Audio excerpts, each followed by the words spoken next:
Mess.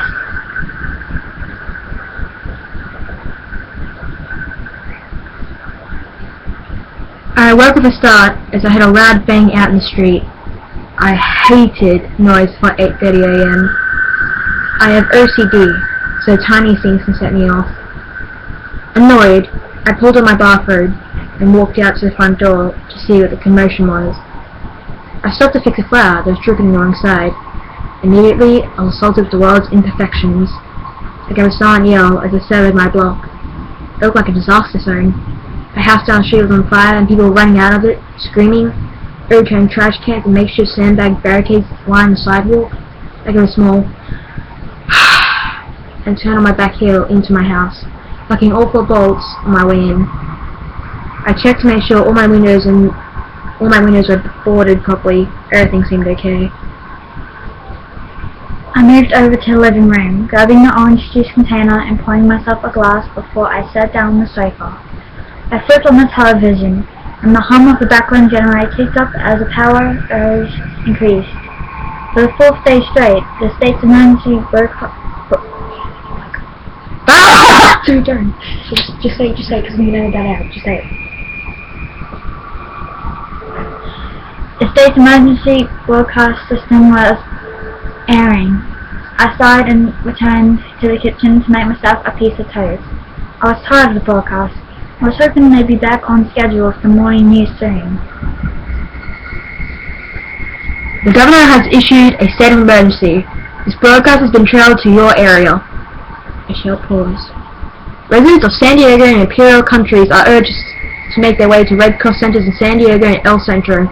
If you are unable to leave your home, lock and barricade your doors and windows. Arm yourselves with any weapons you can. Firearms are most effective, especially when aimed at the head. Remember, stay hydrated if infected. The CDC has so far been unsuccessful at finding a cure, but it is noted that staying hydrated keeps the immune system functioning properly. If an infected has already passed and returned in your household, do not hesitate to immunize them. We repeat, do not hesitate.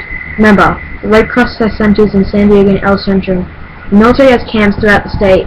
Please, stay safe. I recognized those closing words and switched off the TV to conserve power. Another loud bang could be heard outside. I jolted, alarmed at the noise. I swore under my breath. I straightened the sofa pillows as I stood up, making my way back to the front door. Another bang. Looking through the peephole, I saw a disgusting figure knocking its head into my door. It was one of the zombies, with rotting grey skin and yellow eyes. There was a festering wound on its neck. Its dirty, blood-stained clothing accentuated its repulsiveness.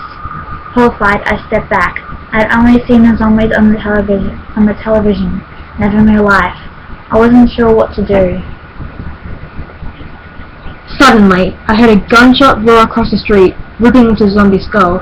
It immediately fell, its brains and blood all over my porch. I nearly fainted. So much mess. I heard a loud whoop and then the ripping sound of a motorcycle engine. I realized I wasn't safe in my home anymore. But with OCD, I found safety in what was familiar. The creativity was not familiar. I knew I was foolish, and later regretted it, but I chose to stay home. I could hear the zombies becoming restless outside late in the evening, wailing late in the night. A few times I heard screams as the living tried to escape. One sounded like Miss Avery from 2 houses down, another like Mr. King from around the corner. I vowed to try to escape while I still could the next day. With the thudding of zombies against my door, I fell into a fitful sleep. The next morning, after gathering everything that could fit in my car and my Smith & Wesson, I backed out of my driveway for the last time. The air conditioning in my car cycled in the putrid stench of decay and vomit. The smell was overwhelming. I glanced around trying to see if anyone was nearby. Only zombies. The rushed over to my car, banging their bloody fists against my beautiful Lexus.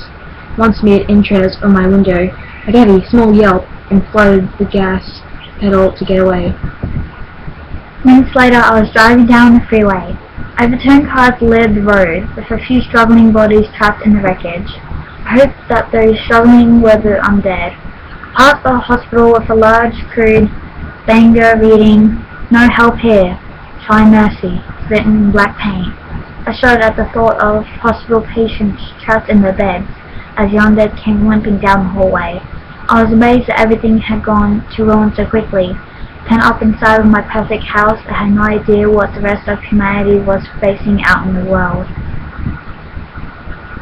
All of a sudden, a zombie came trotting out in front of my car. Noticing it, I instinctively swerved to avoid it, which provided to be a mistake. I slammed to the center divider about 65 miles per hour, flipping a few times before coming to a stop, upside down. My arm was twisted in a less than glorifying position, and I had multiple gashes and cuts from broken glass. Worst of all was the fact that I couldn't move my legs. I didn't know what was wrong. There was blood all over the place, gushing like a fountain. So much crimson, disgusting blood. I began to hyperventilate, and soon I was hysterical. "Help!" I screamed. "Oh God, someone help me, please!" Bad idea. Zombies hearing my loud cries began to migrate over to my car, but I couldn't move my legs. Well, I was defenseless. I screamed more. I wildly attempted to get myself free, but I simply couldn't. Eventually, as the further zombies began to reach through my window, I accepted my fate. Delirious with blood loss, I found myself with a childish grin. I felt dizzy as I said my last words. Just don't make a mess.